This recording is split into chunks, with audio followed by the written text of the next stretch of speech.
আসসালামু আলাইকুম ওয়া রাহমাতুল্লাহি ওয়া বারাকাতুহু। নাহমাদুহু ওয়া নুসাল্লি আলা রাসূলিহিল কারীম।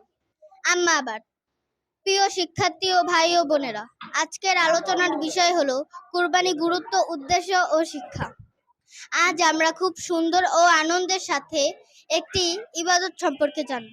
সেটি হলো কুরবানি। ঈদুল আজহা এলেই আমরা সবাই গরু, ছাগল, মহিষ বা উট জবাই করে থাকি। কিন্তু কুরবানি মানে পশু জবাই করার নাম নয়।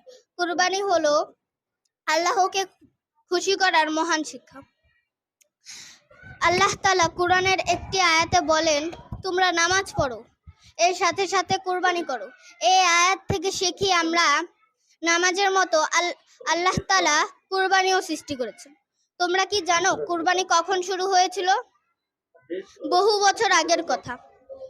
আল্লাহ তাআলা তার প্রিয় নবী হযরত ইব্রাহিম আলাইহিস সালামের স্বপ্নে বললেন, ইব্রাহিম, তোমার সবচেয়ে প্রিয় ছেলে হযরত ইসমাঈল আলাইহিস সালামকে জবাই করো।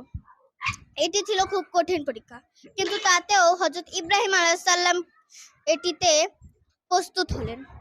হযরত ইব্রাহিম আলাইহিস সালামের ছেলে হযরত ইসমাঈল আলাইহিস সালাম বললেন, আব্বাজান, আপনাকে আল্লাহ তাআলা যা আদেশ করেছেন তাই আপনি মানুন।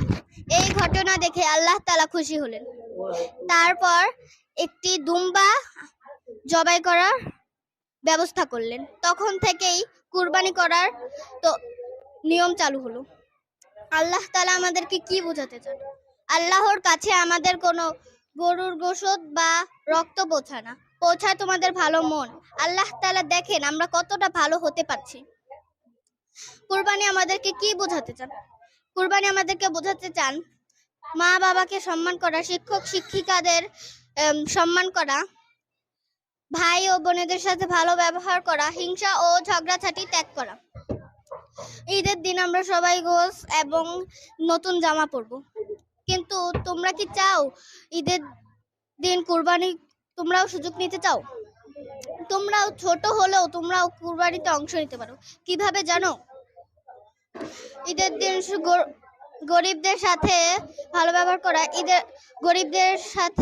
ব্যবহার করা, গরিবদের জন্য দোয়া করা, হিংসা ও ঝগড়াঝাটি ত্যাগ করা।